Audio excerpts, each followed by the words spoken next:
Montana returns home to face Portland State this week on senior weekend. And with us are two seniors, Hayden Harris and Aaron Fonts. Coach, we'll start with your wrap-up thoughts from the UC Davis game, and then your initial thoughts on Portland State as we look ahead to this week. You bet, Tabes. Thanks. Regarding the Davis game, disappointed not to win it. The game was there for the taking in the second half, and Davis was the team that took it. So good by them. Portland State, the early season schedule for them was the toughest in the nation at the FCS level, and their record showed that. They've played really well lately. In fact, right now I think they're playing extremely well. They beat Idaho State. They beat Sac State, both on the road. They had a very controversial ending against Davis where they appeared to win the game and then didn't. And then they had a barn burner last Saturday against Idaho. So shaping up to be a big Saturday for us. Looks like we're finally going to get some cold weather, which I don't know if that benefits us or not. You know, they got weather in Portland too, but they present some problems. The quarterback's very dynamic. He had 5 touchdowns against Sac State. He just does a lot of great things. He's got elite speed and can get out and go. The running back's terrific. And then number 7, Peyton Wing, the linebackers, kind of caught my eye. He's a good tackler and does a lot of good things. So with that being said, it's a big game this weekend for us, and we'll be excited to play by Saturday. Questions?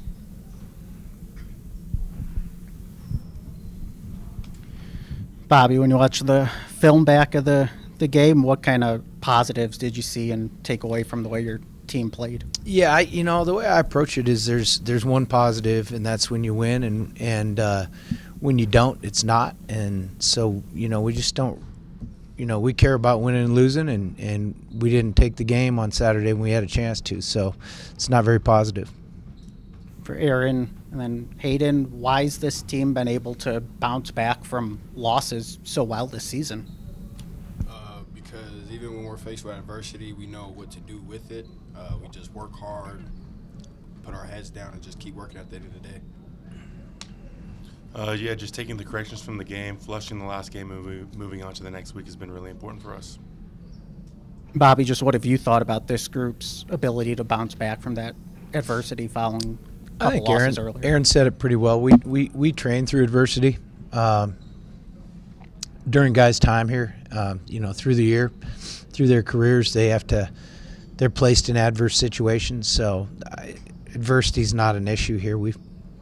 It's just not an issue. Everybody faces adversity. It's how you respond to it that kind of defines you as individuals and in this vein as a football team. We'll always be good at that. Coach Dante Sachre, you mentioned him, the quarterback. What do they do in the run game that helps him be effective in the quarterback run? Well, they've got a pretty expansive quarterback run game. I mean, they got all the plays, and then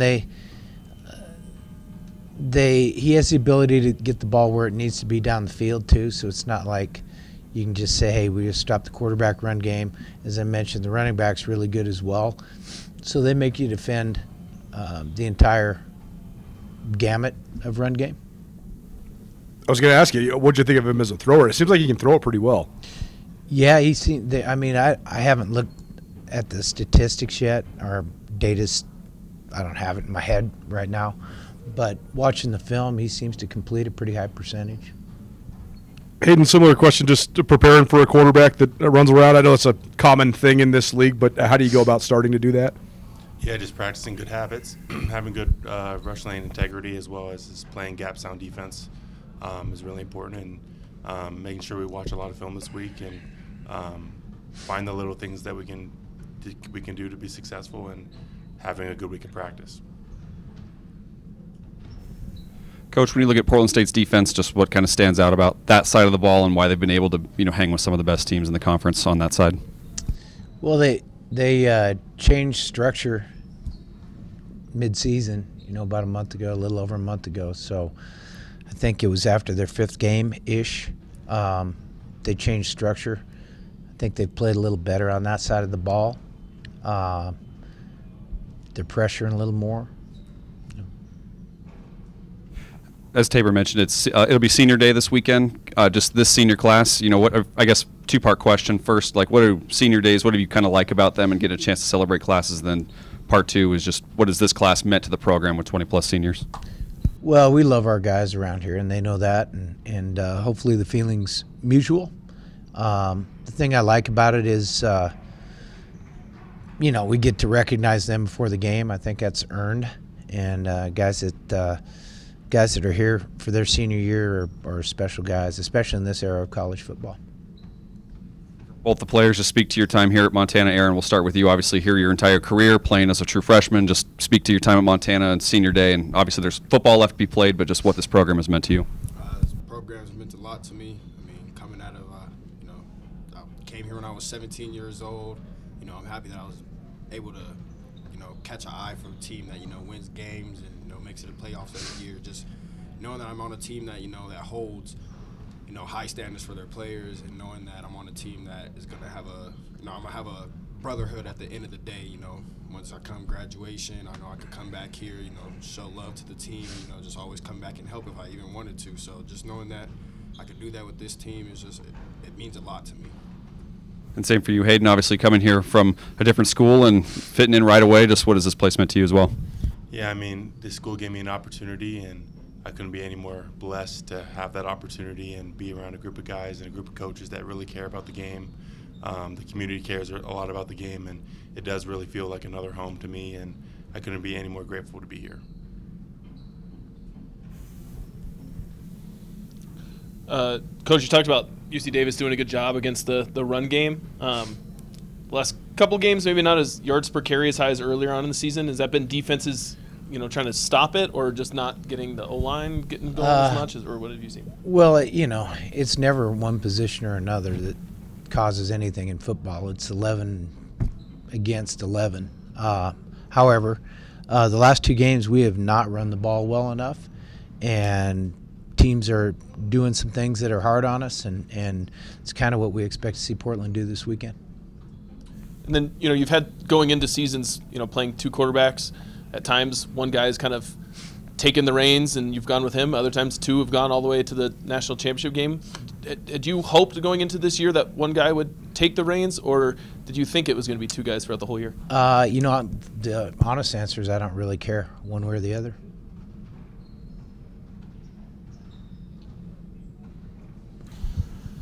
Hayden, Rydermeyer, Jackson Lee both made a lot of tackles in the ground game on Saturday. Just, for the big boys up front, what's it mean for the defensive backs to get involved with the ground game?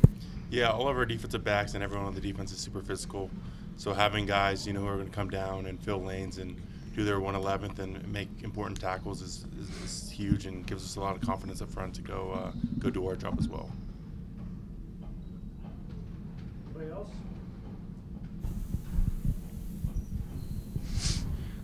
Bobby, I'm writing a senior feature on Ryan Tyrrell.